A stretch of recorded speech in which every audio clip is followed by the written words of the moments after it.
think there's a lot of stuff that's sold as an alternative that's BS. It's not really, it's the same, it's just the same kinds of risks packaged in a different way that aren't really going to be a true diversifier for you. I think that's the most important thing is how do you determine something is truly a source of diversification and Yeah. is doing something different?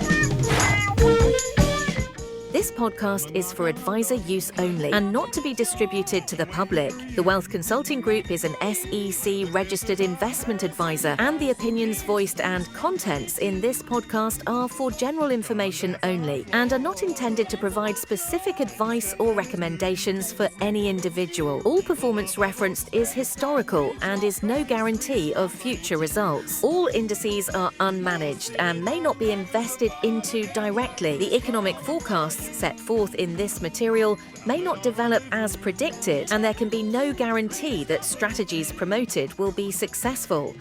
Welcome to the Bull of Wall Street. I am joined with my co-host Paisley Nardini, Natalie Leger, and we are super thrilled to have with us as our guest Cole Wilcox with Longboard Asset Management. Cole, how you doing? Good. How are you guys? Doing good. Are you there in Arizona? I am in Arizona today. It's kind of seasonal weather back here in October, so I kind of go back and forth between Arizona and Florida.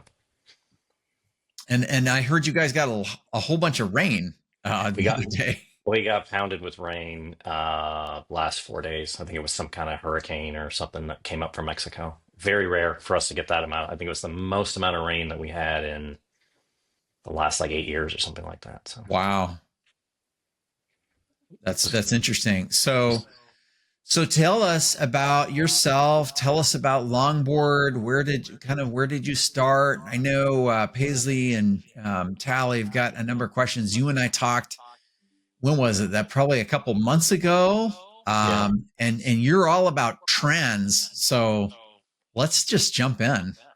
Yeah, I mean, our background for 25 years has just been in all things alternative investments and specifically liquid strategies that are diversifying strategies and building portfolios of diversifying strategies that are non-correlated and can be a great source of diversification for equity investors or bond investors to add that kind of third leg to the portfolio. I mean, we're kind of living a philosophy where, generally speaking, I think investors are overly reliant on bonds and the relationship between stocks and bonds for diversification amongst their equities and their kind of source of returns. And the area that we've specialized in this alternative space is, types of asset classes or types of strategies that are both liquid and that have meaningful diversification, low correlation benefit to traditional portfolios.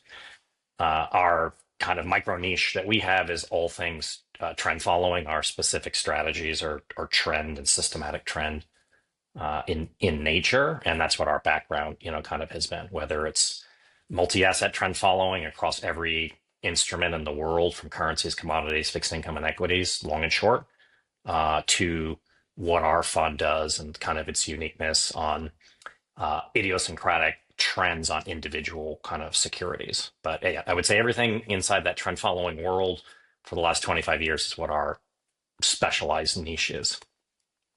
Hey, cool. That's really fascinating because I have not found, maybe I'm not looking hard enough, but I have not found that many that are individual stock trend diversified, like what you're doing. And some people, I think maybe, and Paisley, you probably have some thoughts on this too, because some people automatically think managed futures when they think of trend. Yeah. And you guys do have managed futures and that's great. But like what you're doing with the individual stocks, totally different than the managed futures. Maybe you can kind of elaborate a little bit on that.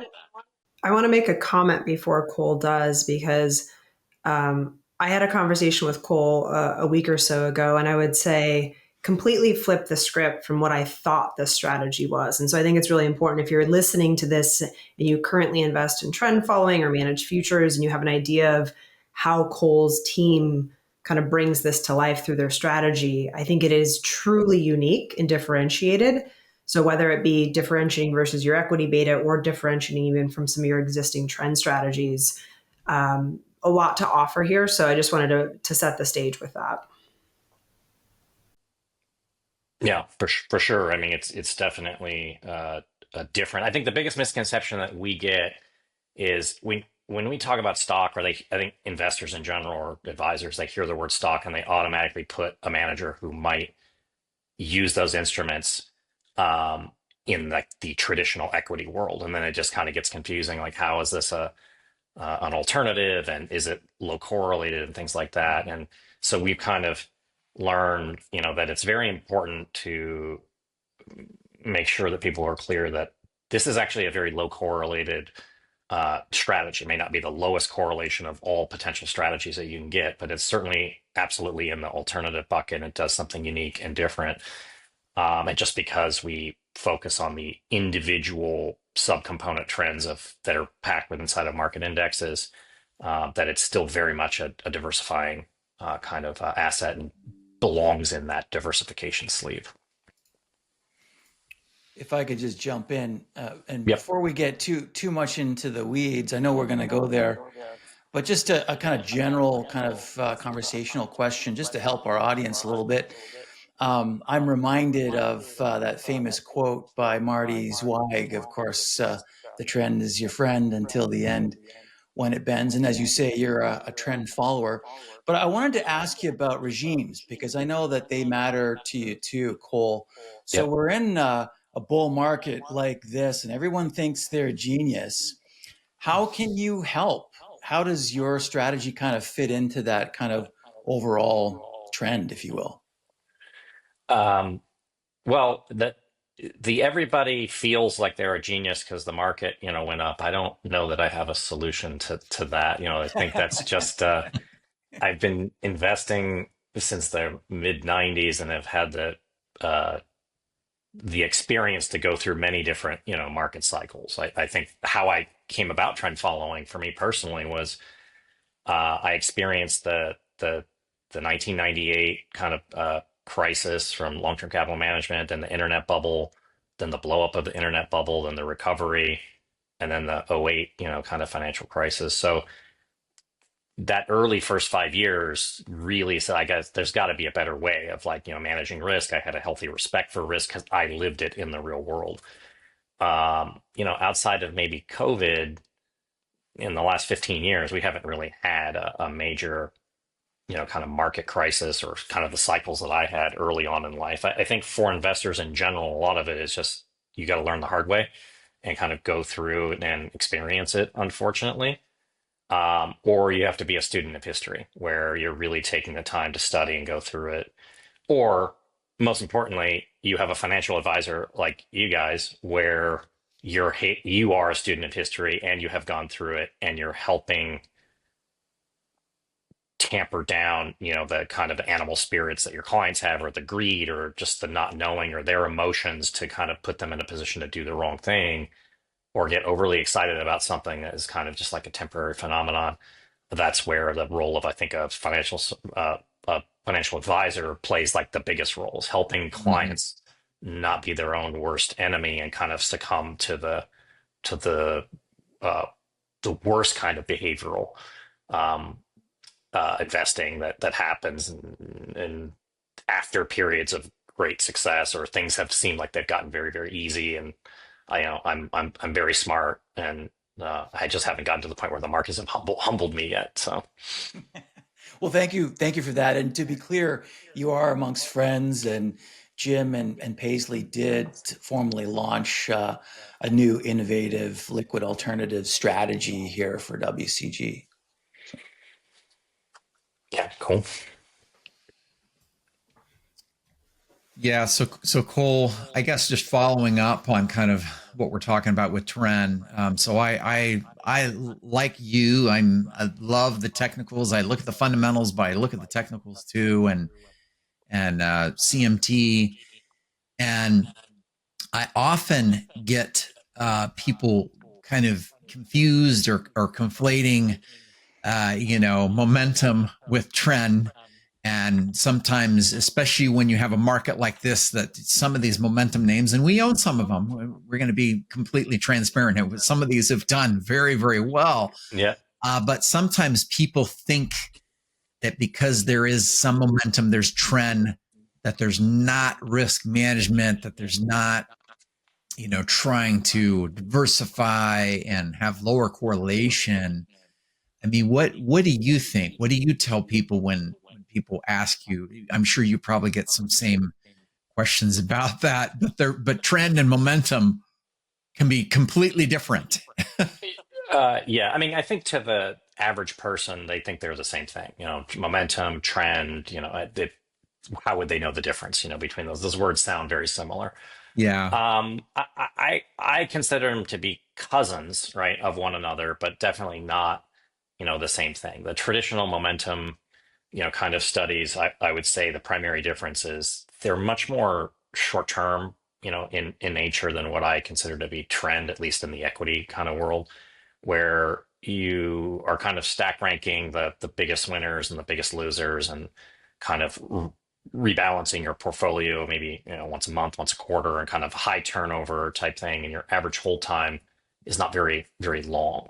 And so if they are capturing trend as part of a factor inside of a momentum strategy, I would say it would be a very like short term kind of to maybe intermediate term, but more on the short term kind of zone of the trend speed. Our world where we're doing trend in kind of a classic trend following way, our average hold times on positions are, that we are successful with, where we generate the bulk of the returns, tend to be measured in years, where once we are into a position and it ends up becoming a huge winner in the future, those are kinds of, we're just holding on to them and letting it kind of play itself out over a long cycle.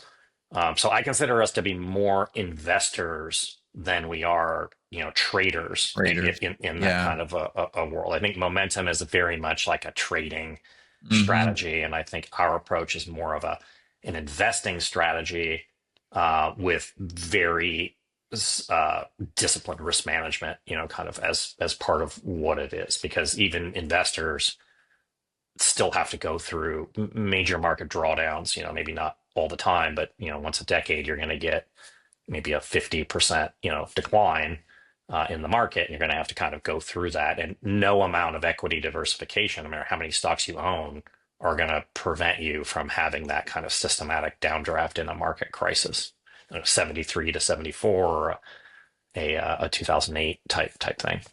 And I think that's a really important point in my discovery, Cole, in our conversation, is that oftentimes in the world that I live in, when we're talking about this technical trend following, it's very short term in nature relative to the holding periods that you referenced. It is very tactical. There is a lot of turnover. And so I think, again, going back to thinking about where many advisor portfolios sit today in the long only construct of stocks, bonds, looking for diversifiers, but perhaps not being comfortable with this fully unconstrained long short application and high turnover tactical strategies. I think, again, that's where your strategy really starts to shine and starts to become a little bit more approachable for a lot of advisors that are looking to take kind of an initial step out or diversify some of these tactical trend following that does have, a weekly, bi-weekly type turnover. So maybe at that juncture, it would be helpful for you to kind of run through how you've constructed your strategy, the philosophy behind it. And then that'll start to bring some of this to the surface as to how your strategy is quite unique. Yeah, I mean, look, when we first started kind of applying trend following, it was like we're standing on the shoulders of giants. There's a long industry that has been doing systematic trend probably since the 70s as an industry.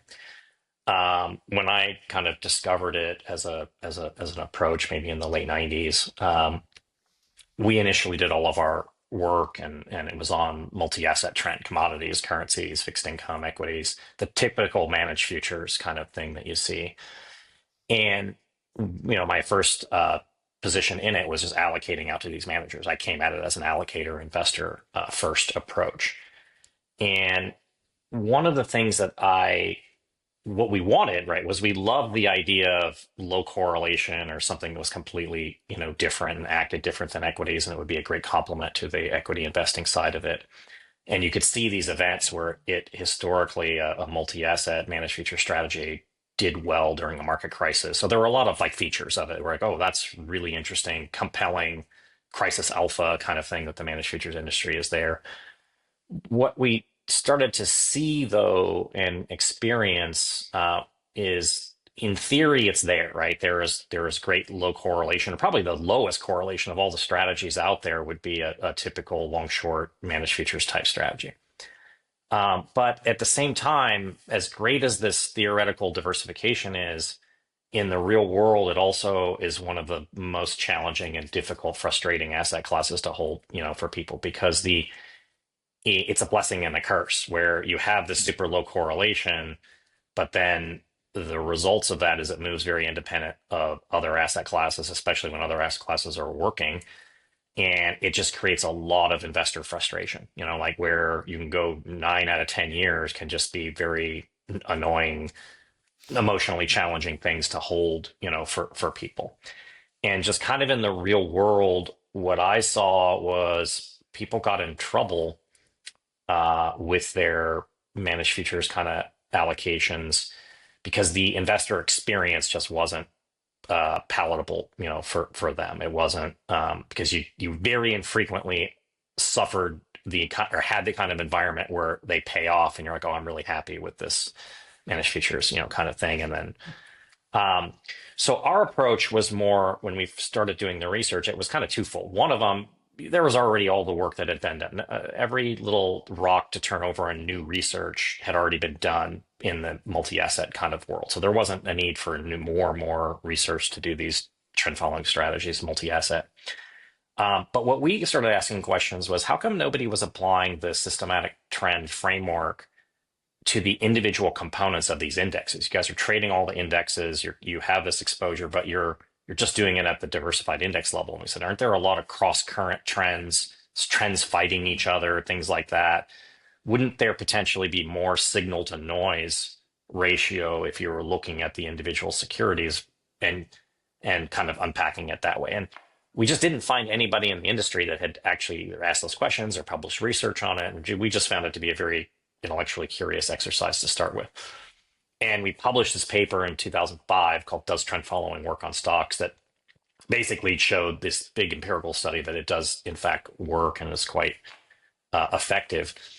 And it does something as a byproduct of it, that the sequence of returns that you get out of doing trend on stocks has a much higher frequency of delivering outperformance or investor satisfaction, right? So a byproduct of that approach is that it more frequently outperforms a diversified trend approach, a multi-asset, kind of approach. And the benefit of that is investor satisfaction is higher more frequently. And there's, huge benefits, to investors kind of in that space but you don't lose the diversification benefit, because you can still go to a 100% portfolio of Treasury bills and be completely non-correlated or negatively correlated during the market crisis. So the kinds of benefits of being a true diversifier and being something that's going to weather a market crisis is still embedded in the strategy. And so you don't lose that component of it, but you gain this more consistent emotional experience through multiple different market cycles, that it's able to just make investors feel generally happier more frequently than the high degree of frustration that you get from your traditional like managed futures thing, that I think anybody who's been an investor in managed futures is going to have a universal pain point kind of around that. Yeah. So a question I might have, as you were talking about kind of cross asset and traditional trend following versus the intra asset class trend that you've employed in your strategy, thinking about the dispersion that we've seen at like the individual stock level, does that have a direct bearing on your alpha opportunities within your trend strategy? It depends on, so we published a paper, an updated paper last year called Does Trend Following Still Work on Stocks, which was kind of a follow-on paper to the original one 20 years later. Can we find all this on your website? On the website, yeah, and it's also published on like SSRN and the other kind of academic places out there. So there is in that news section is a empirical answer to that question about the alpha. So the answer is it depends. You have to measure the alpha based upon the right kind of peer group. So if you measure our alpha against the S&P 500, it's going to say, oh, this strategy has negative alpha. But I say, but the S&P 500 is not our investment universe, nor is it the right benchmark to calculate kind of alpha. But if you do it against what our universe is, which is an equal weight Russell 3000, kind of universe, then you do have strong positive alpha to that kind of subset. So in the last 15 years, the S&P has obviously just been a cap-weighted S&P has been a runaway kind of freight train against every other asset class, either U.S. domestic mid-cap or small cap or international stocks or whatever. There's a huge performance dispersion between the two that is no secret to anybody. But when you look at trend or kind of what we do is say, hey, have you produced alpha against your kind of overall investment universe that you have? Yes. It's just that overall investment universe has dramatically lagged the performance of the S&P 500 because of this kind of cycle that we've been in, where you've had a huge runaway performance gap between the two. I don't know if that answers your question, Paisley, but that's my. Yeah, that's helpful. Thank you. So Cole, I've got a question just kind of to follow up on that. When you're looking at trend, and you're more long-term trend, right? So that's different than the shorter term, intermediate term, but there will be times, right, where maybe the breadth is not that great, and maybe there's not a lot of stocks that are in a trend. So you will systematically start raising cash during those periods, correct? Yeah. If you look at our kind of asset allocation time series, or like kind of the history of it over the years, you're going to see a portfolio that's fairly active in its rebalancing between the equities that we own, the sector differences, right? Because what's in favor, what's out of favor is kind of changing as the intra-sector changes happen, and the degree to which Treasury bills dominate the portfolio. So just like this year, we came into the year with strong positive trends, fully invested, kind of at a full risk budget. Well, it was like actually coming into Q3 of last year. After the administration got elected, the markets kind of started to change in November, December, and then followed through in January, February, March, culminating with the tariff tantrum kind of thing. Through that 5-month cycle, we basically went from fully invested, full risk to the largest de-risking in the portfolio that we had seen since COVID. And that pushed the portfolio to be greater than 50% T-bills at the very, very kind of low. And if the markets had continued to decline, maybe there was an additional acceleration versus like this V-bottom reversal that we had, we would have eventually gone to like 100%, kind of T-bills.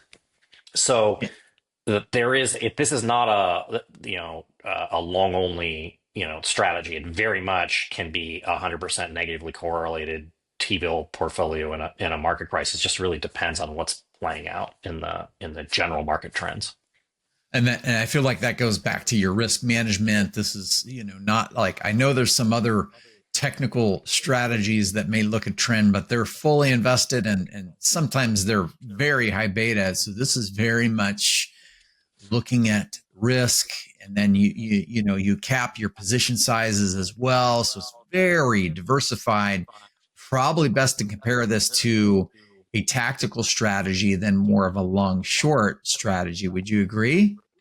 Yeah. I mean, our mechanics for what we do, the way that we establish risk budget, drawdown control, volatility, targeting the portfolio, volatility weighting, having a systematic trend, entry exit, criteria, those mechanics are identical to what you see from the systematic trend category.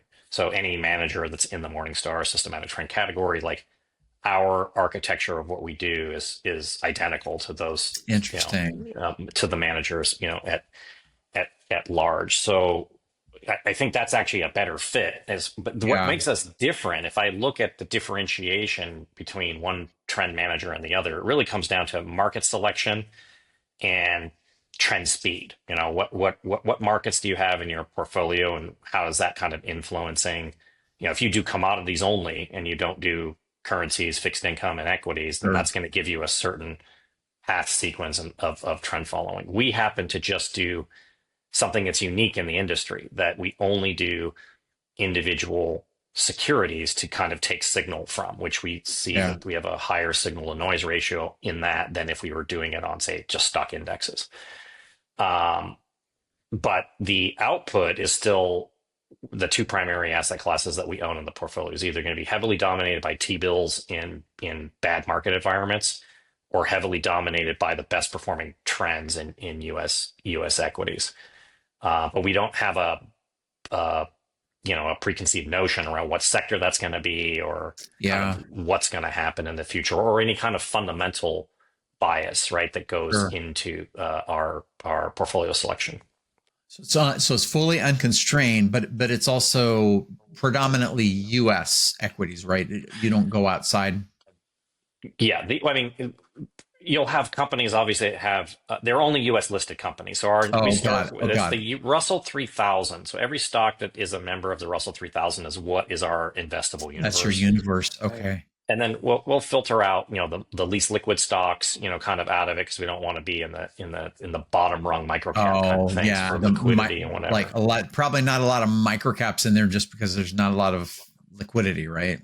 Correct. But it is biased, or if you look at our portfolio, most stocks in the Russell 3000 are mid and small cap companies. So small cap.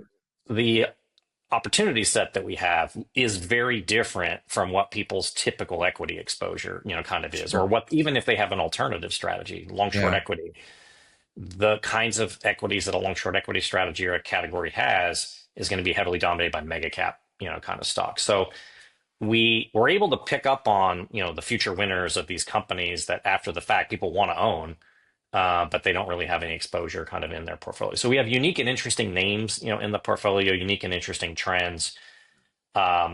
We hold them for a long time to kind of on the winners, like let them kind of play out, which that comes back down to another big differentiating kind of thing, is that the trend on stocks part of it is just a radically different tax efficiency kind of approach to applying trend.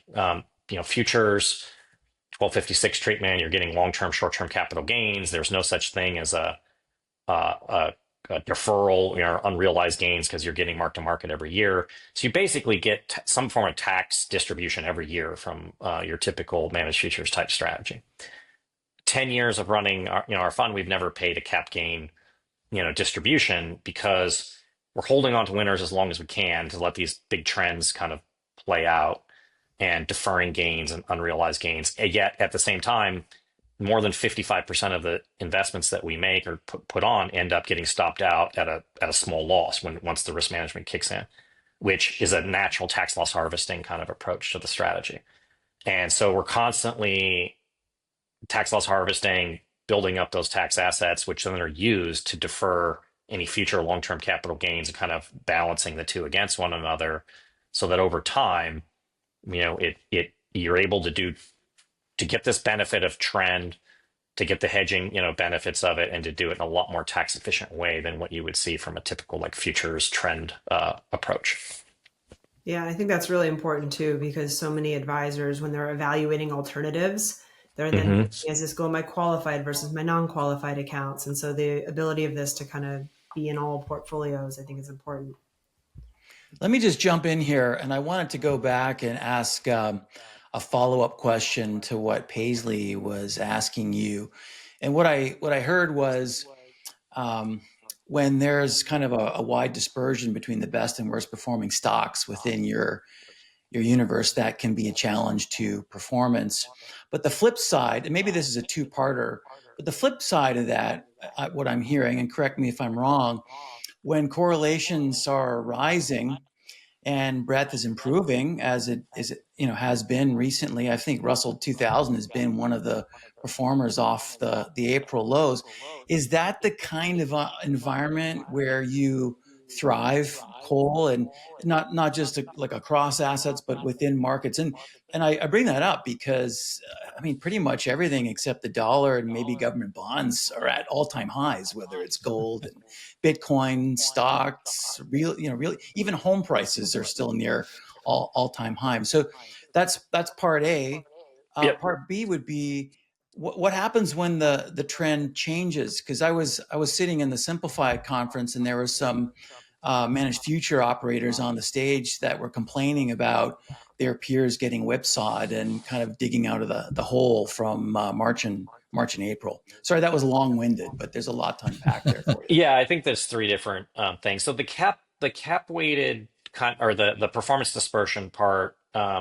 So what's happening is it's actually a combination of two things. You have performance dispersion that's happening, but it's very concentrated in a handful of like mega cap names, and which those indexes like the S&P are cap weighted, right? So you have dispersion happening, but it's also in the areas that have the largest weighting. So it's like, leverage on the dispersion is what's going on when you kind of create S&P cap weighted versus others. Performance dispersion in and of itself isn't a problem. Or like an alpha negative detract. Performance dispersion is good for us because we're going to be in those big winners. What happens is it's just if the performance dispersion happens and it's in small and mid cap, kind of names, that's going to be fine for us. Or if it's kind of a broadly distributed kind of thing, it's just from a relative performance standpoint. If it's in the mega caps or the largest of the large, which are and you're comparing us against cap weighted indexes, it's like there's going to be an alpha drag, that happens there. But we're in the business of capturing statistical outliers, right? Like over time. That being said, the kinds of outliers, they play out over multiple years, right? So they might not happen in 1 year.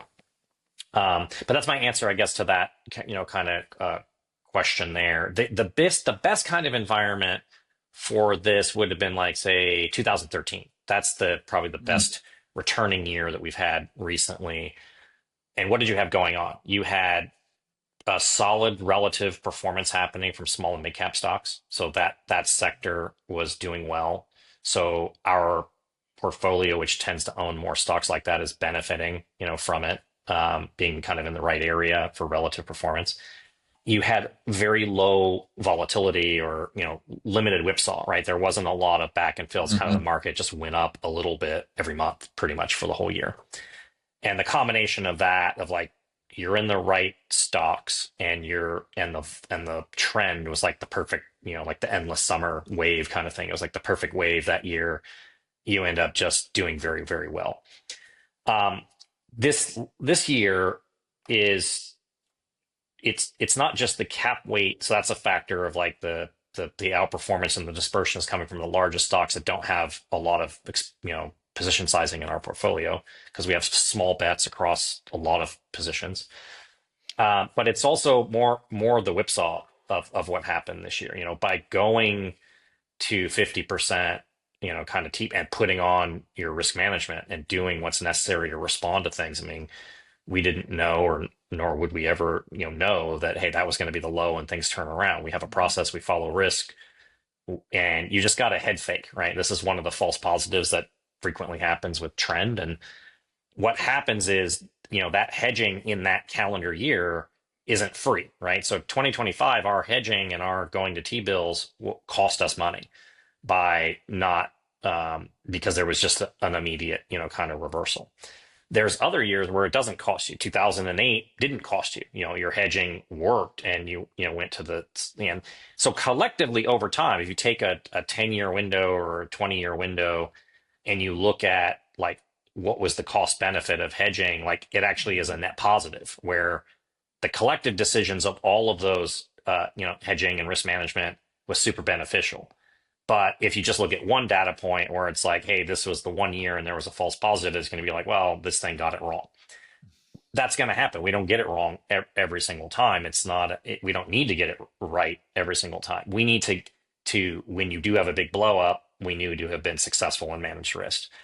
And it's a process that plays out over time. But this specific year, 2025, would be like that'd be like a, one of our most challenging kind of environments when you're talking about relative performance of the strategy to just plain vanilla long only equity risk. So maybe a question to kind of pivot our focus here from me would be, at the end of the day, advisors, investors, when they want to adopt a new fund, a differentiated strategy, they have to figure out where to fund it from and how much to fund it. And so from your perspective, this is obviously going to be very much a generalized statement. How are you seeing investors allocate to this strategy, and where are they sourcing it from? So I'm just going to use the typical architect of what our general investor kind of is. There will be exceptions, to this. So I'm just going to say, generally speaking, the only kinds of advisors or investors that are using our fund are people who have already bought into the use of alternatives, right? So they're not saying, maybe I need some additional diversification. They really already understand that they need to build a portfolio of diversification. There's nothing wrong with stocks and bonds and that kind of part of it, and they're doing everything that they can to optimize their equity exposure, optimize their fixed income. They just think that the portfolio of equities and fixed income is not enough. There needs to be more diversification in the portfolio. So they're looking at non-correlated strategies, things that can be, diversifiers.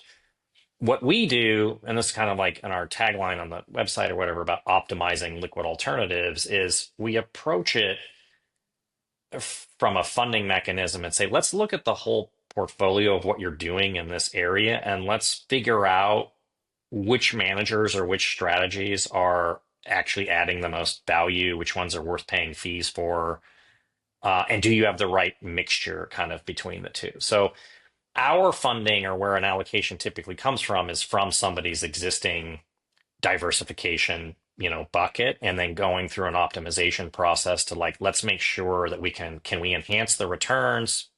Can we lower the fees on the total cost of ownership of everything you're doing? Can we reduce the tax efficiency? What can we do to help you kind of go about portfolio construction? And then how does our fund potentially play a role, in that? And that's kind of what our, approach, has been. Typically what I see is that advisors tend to be overweight one strategy or the other, or they just don't have very strong tests for, is this manager worth paying its fees, and is it really carrying its weight in the portfolio or not? So we kind of just give them some basic, guideposts around that, and hey, let's just put some simple tests to people and hold every manager, feet to the fire, and make sure that there isn't any inefficiency or drag coming from how you're going about your diversification sleeve.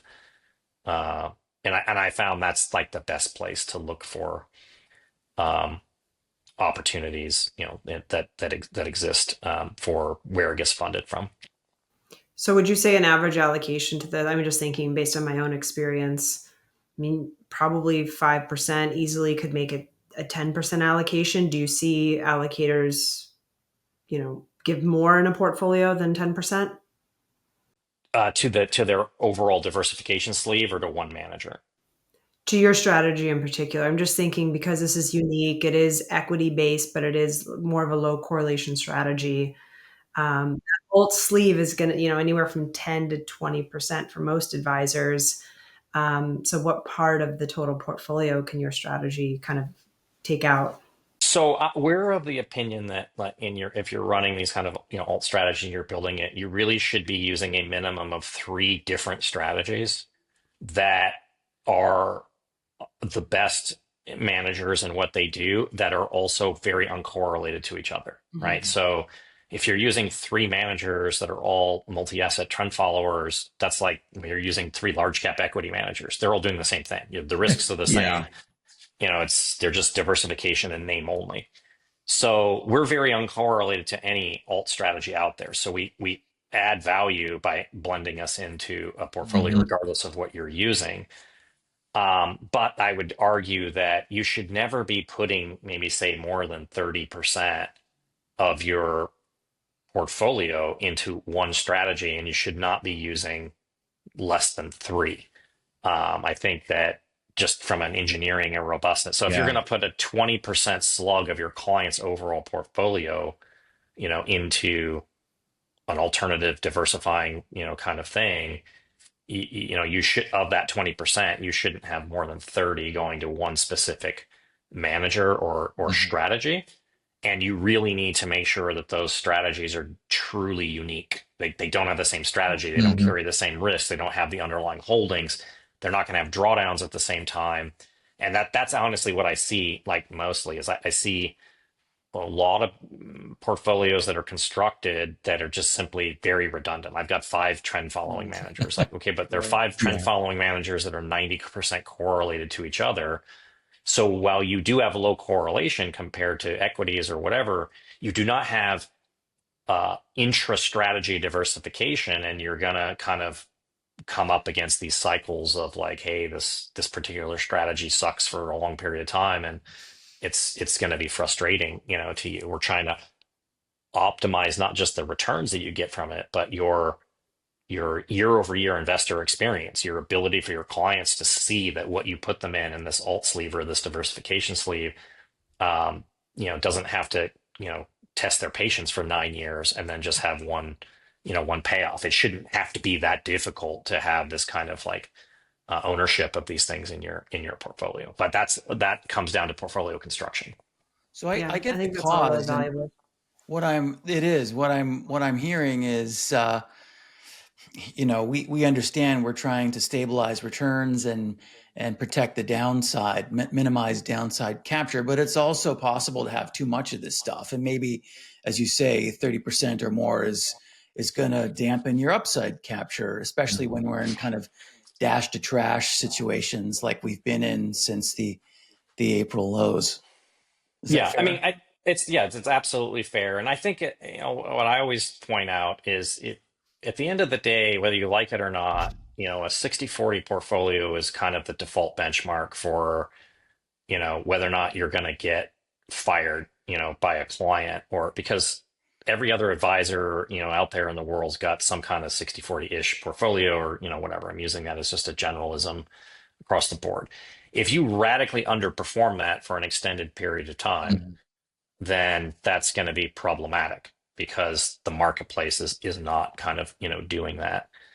And so it's really, how do you engineer a truly diversified sleeve, something that can actually really add diversification in there, but minimize the tracking error risk, or like the risk that you're going to be put into a situation of conflict, or you're going to significantly underperform your peers or other people around you, where your client, perceives you as not being a good advisor, or perceives you as, delivering a dissatisfied investment performance kind of return. So there's part art and part science, I would say, in the portfolio construction process in this way. And you really just have to understand that it's not about building the portfolio to optimize on paper or architecturally for like the lowest correlation. Because if you get the lowest correlation, but then the investor experience is not good, nobody wins. Yeah. It's really a balance between what are the returns that you're giving up versus gaining. What kind of diversification benefit are you getting from it? What kind of fees do you have to pay for? What kind of taxes come along with it? There's a collective, kind of input into it. And the acknowledging that you can't build a portfolio and just says, oh, I'm just going to put all this tail risk insurance, in there, and that's going to work out and everybody's going to be happy with it. They're not, unless that next year, right, you get that tail event kind of thing. Like, oh, now I understood why I did this. If you don't get the tail event for 9 years, eventually, whether it's year 1 or 2 or 3, your clients start saying, what is this stuff? Why is it in my portfolio? Why are you charging me fees on it? And why is it causing performance drag, in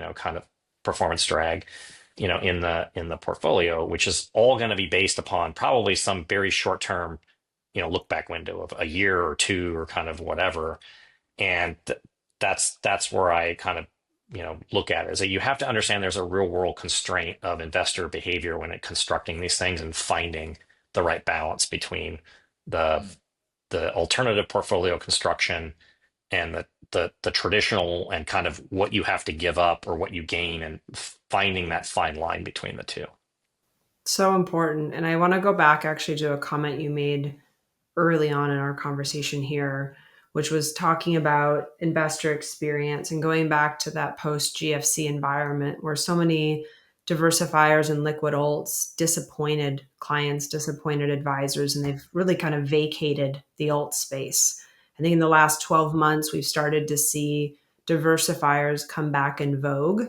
And so I would love your kind of macro market thoughts on kind of this part of the portfolio broadly, and moving from the 60-40 into, 50-30-20 or whatever that asset allocation split is, and the importance, therefore, of this type of strategy to help investors kind of weather the storm. Because ultimately, why do you add diversifiers? They can be return seeking, of course, but a lot of times it is to smooth the volatility. And so that journey versus the destination is so important. So, like, why today in this macro environment do you think this type of strategy is relevant?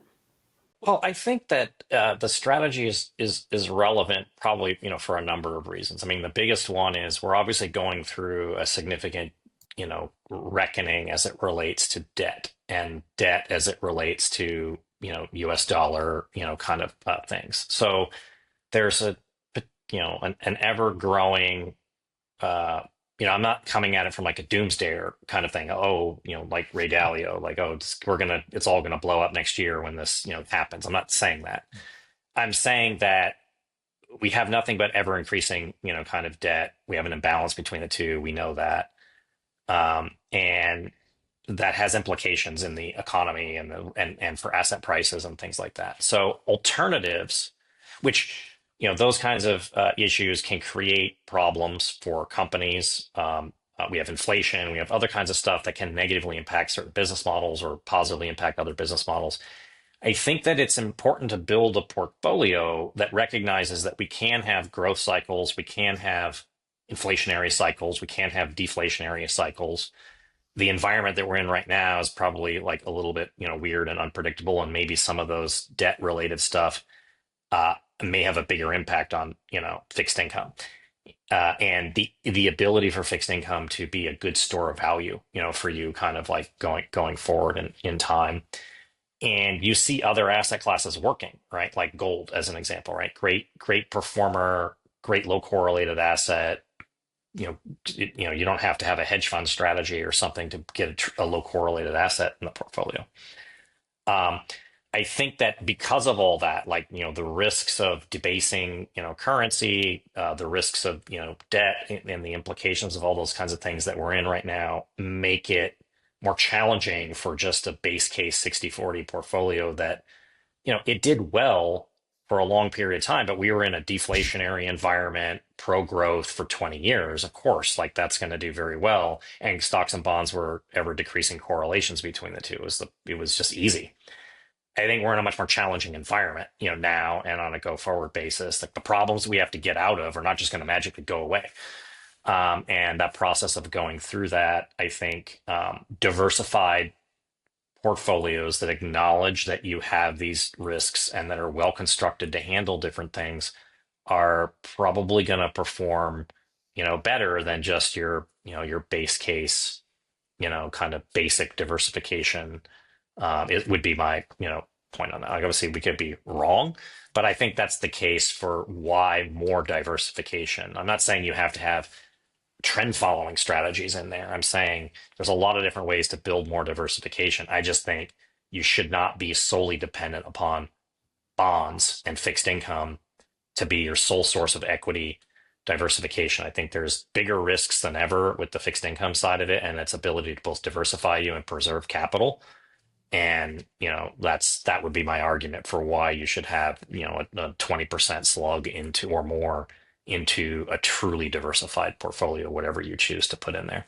Yeah, I would agree with all of those comments. I think we're fighting a different type of war today than we were 15, 20 years ago, and therefore we need different tools. And levers to pull in order to be successful and have a resilient portfolio. So like we have a shifting macro regime. Yes, and you and then it comes down to, but you also have to recognize, I think there's a lot of stuff that's sold as an alternative that's BS. It's not really, it's the same, it's just the same kinds of risks packaged in a different way that aren't really going to be a true diversifier for you. I think that's the most important thing is how do you determine something is truly a source of diversification and is doing something different, is the biggest, kind of, factor of We'll stuff. have you back on to talk about private credit and private equity next week.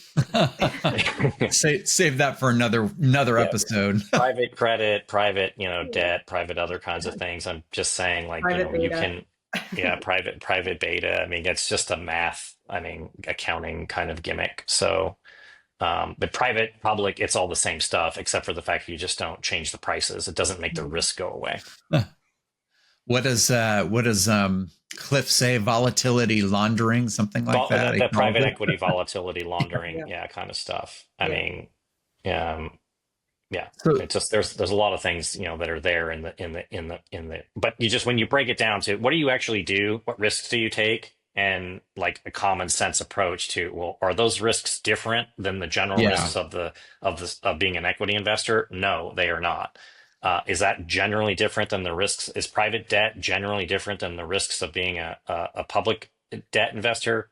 No. And I mean, maybe in certain instances, if you're doing asset-backed, collateralized loan, whatever, right? Certain stuff where but in general, these kinds of, equity and debt risks are the same. Now, I would not, the risk of owning gold is not the same risk of being an equity investor. It's not the same risk of being a fixed income investor.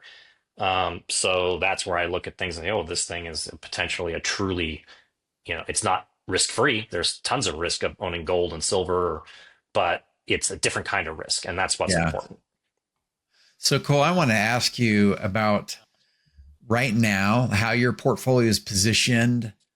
What is your system, your process? What do you like right now? I know you had a podcast before where you, I think, mentioned that you own some Chili's as one of the stocks. Like, tell us a little bit about what the portfolio looks like when we lift up the hood. How much cash do you have right now? What do you own? I'm always wanting to learn about these things. And so it honestly doesn't matter like what sector it is. I know, Tally and I sometimes go back and forth on the macro, like what sectors are working, what are not. But I'm just curious, like, what are the trends speaking to you, what you own currently?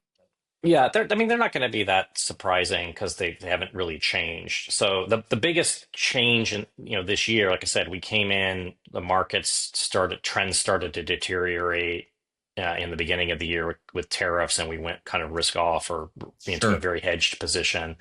That's reversed. Trends went the other way. We got whipsawed in that in Q2, and then reestablished trends as new breakouts kind of happen. So today we're 90%, just shy of 90%. Okay. Invested 10% T-bills compared to say maybe 50% T-bills, 50% invested at the bottom in March or the worst part of the tariff tantrum.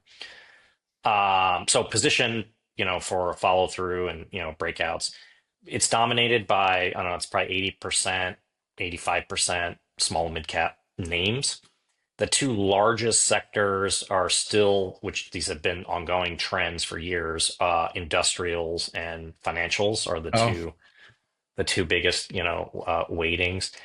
Inside of industrials, it's the typical like AI kind of thematic stuff, but the non-obvious, we don't own mega cap stocks in this portfolio, so you don't see the common AI names, but you do see things like Train Technologies is one. People are like, oh, how's that an AI stock? I was like, well, they manufacture air conditioning systems.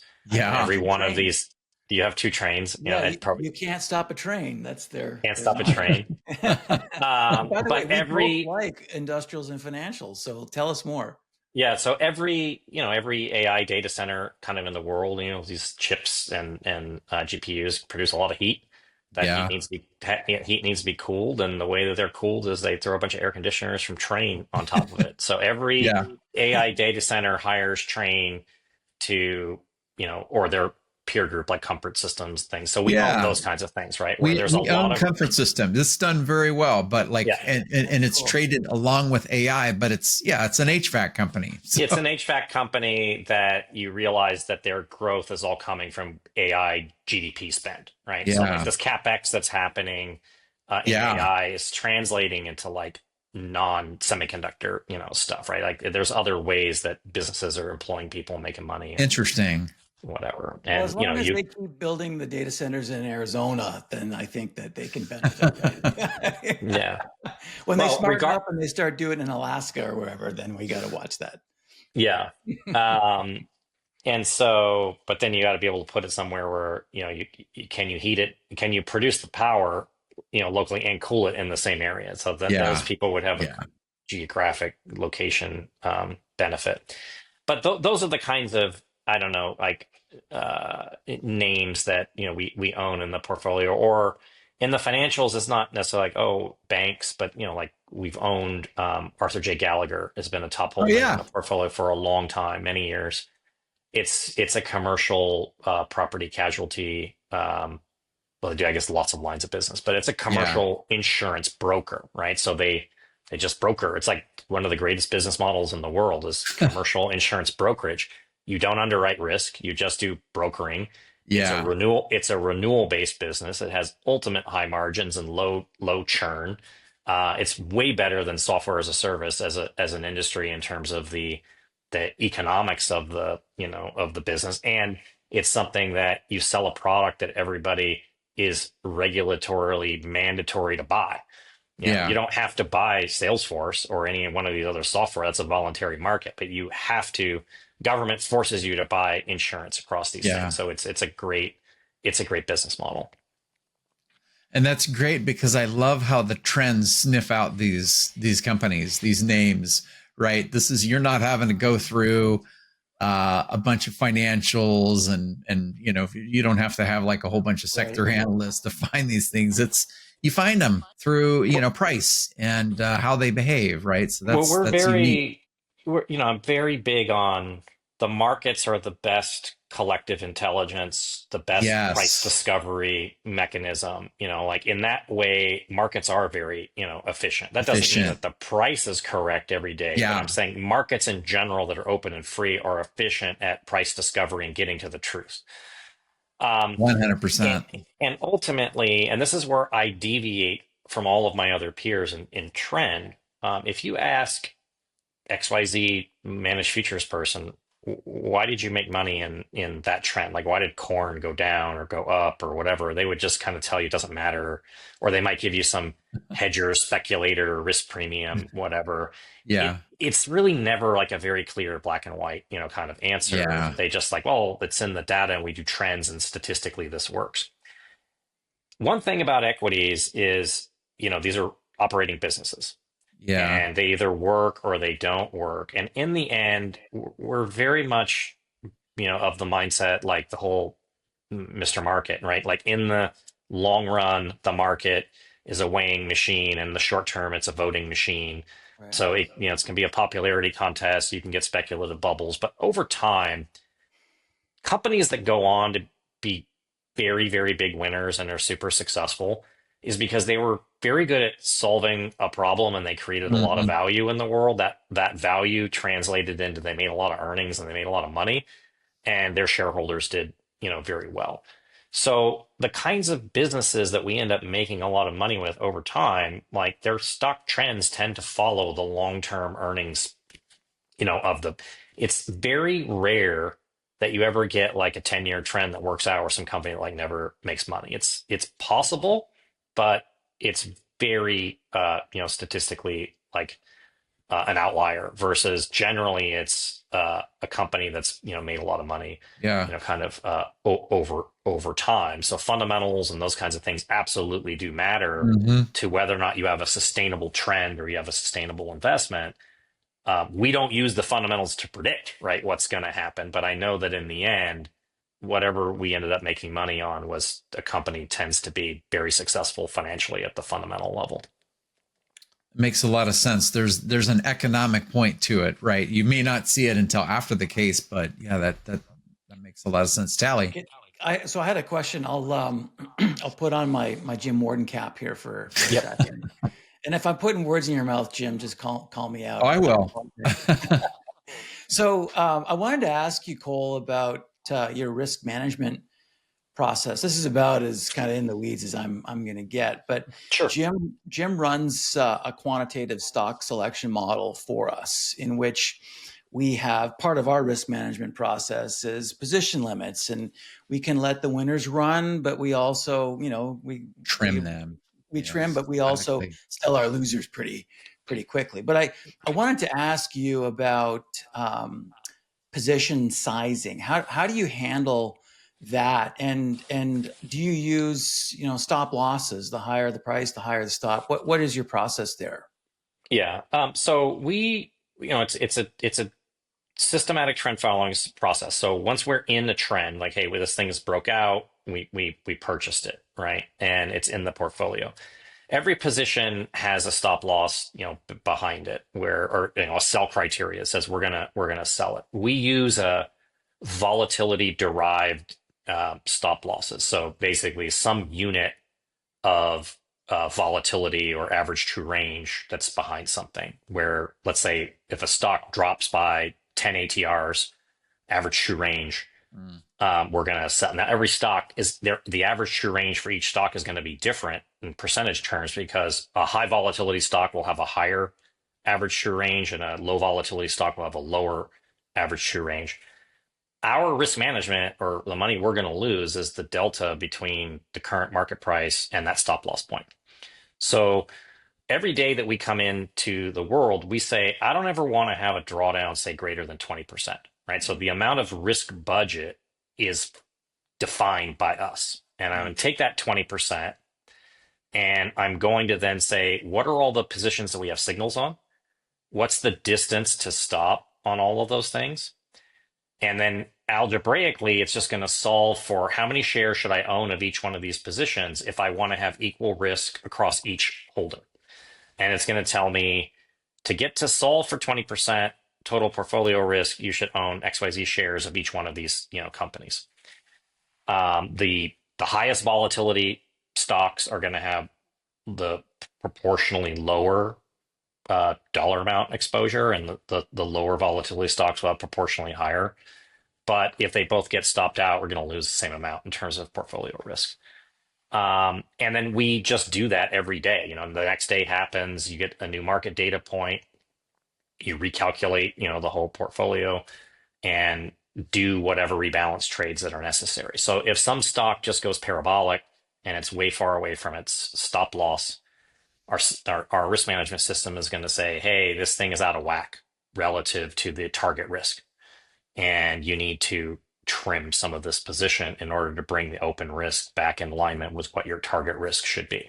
So we're constantly measuring the target risk of the portfolio, the actual risk of the portfolio, and then making adjustments to the position sizing when, not every, because it's not just if it gets out of whack by a penny, we're going to do, you want to minimize transaction costs and whatnot. But that's the process kind of on a daily basis. Is we can't control what the market's going to do or the volatility of the market, but we can control our participation. We can control our position sizing. We can control our reaction to different market volatility dynamics, et cetera. And that's kind of just this daily process that we do throughout every market cycle, is just making these adjustments that are necessary as the market evolves. And keeping the whole portfolio and the individual position risks exactly where they're supposed to be. Because that's the one controllable variable that we do have, is how do we respond, and how do we expose risk to the markets as a whole. It's great stuff. Yeah. This is awesome. We could talk to you for a long time. I don't know, Paisley or Tally, if you guys have any other questions. I got one more. But sure. Paisley, did you have something? Nope. So Tally, do you have any questions? Any other ones? I'm good. I don't want to keep good? on for a second. So I love the name Longboard, and it makes me think of these big waves. So my wife and I lived in Hawaii for a period. Our two oldest kids went to school there as well. And so I think of the waves like by Waikiki that are longer, they're more predictable. You can literally ride the longer boards, but the waves on the North Shore, some of those are a little bit more violent, unpredictable. Is that kind of how you came up with Longboard? I'm curious with the name. Yeah, I mean the longboard. So I lived in Hawaii also, so that's actually kind of the background. Is that it's way too hot in Arizona to live here, so we would travel and spend as much time as we could in the summers in Hawaii on the island of Kauai in the North Shore, and that's a great kind of surfing spot, and that's where the name originally kind of came from, was the time that we spend there. But it is about riding market waves and having the right tool for the right, kind of waves, right? So these longer duration kind of physics of the types of waves that we're looking for, the right type of board for that is a longboard. It's a longboard, yeah. And you can use a longboard. Not one of these smaller boards that are like for going in, but like it's more violent. I feel like the waves are a little bit more unpredictable. I think those shortboard kind of surfing is more going back to the conversation before about the difference between trend and momentum. I think those kinds of waves are more momentum based kind of stuff versus these longer duration, waves of what long term kind of trend is doing, especially long term trend in equities, because there's a difference. Like the biggest thing about doing it in stocks is like it makes logical sense that some company could go on and be a huge super cycle winner for 20 years, right? And just you hold it as long as you can. It goes on and makes all of your money. I don't have the same. Nobody in the trend following world of currencies or whatever would say I'm in a 20-year trend, right? About any of this stuff. They're truly measured in months, right? It is the kind of duration that you typically see. So we're just in a very different time zone and coming from a completely different perspective that is also driven by the fact that what we're actually looking at is a totally different set of data with individual company cycles. And that data is also rooted in like economic, like foundational, principles. That's why I go back and I think of us that we're more very we're investor, first kind of mindset, but at the same time very pragmatic about the risk component, of stuff. That it can't just be, I mean, Charlie Munger or Warren Buffett would say, like, if you can't handle 50% drawdown, you should never invest in stocks. And I think I agree with that for the average person who's going to be investing in the index funds or whatever, because that's going to happen. And so just don't even put your money in the market if that's something you can't deal with. Sure. I'm more of like, I know people can't deal with that. So could we engineer a way where there's we still have this long-term investing mindset? We understand that equities are going to produce a lot of big winners and there's a lot of returns that you can generate from it, but not be so dogmatic that, your only choice is to either accept the risk or get out of the market. Like, is there a way that we could manage risk in an effective way while still keeping, the majority of of what you would expect to get over the long term from being an equity investor? And trend following specifically applied the way that we do it is actually highly effective at making good on that goal. Makes 100% sense. Love it. Well, this has been fantastic, Cole. Thank you so much for joining us. I really appreciate your time. I appreciate all your insights. This has been fantastic. Thank you. No problem. I'm glad you guys enjoyed it. And if you have any follow-up questions, happy to answer those for you. Thanks. Sounds good. And I look forward to your podcast also, Paisley, where we dig into something maybe different on this. So I snagged Cole for my podcast as well. And we might have a little debate on like the short-term trend following and cross-asset versus intra-asset longer term, just to spice it up. So I think both serve a purpose, but really appreciate it. We're very big on there's a whole ecosystem of these types of strategies out there. There is no one correct way of doing, kind of anything. There's a lot of different ways to build something. There's a lot of different ingredients to build it. You just, have the recipe that you want. Everybody has a different flavor, and there's a lot of great managers and a lot of great strategies out there in the world. And Longboard is one, but there are many, many others. And I think that's all we're really trying to do is just help people think about it the right way. And ultimately, the marketplace will decide whether or not your fund is right for them or not.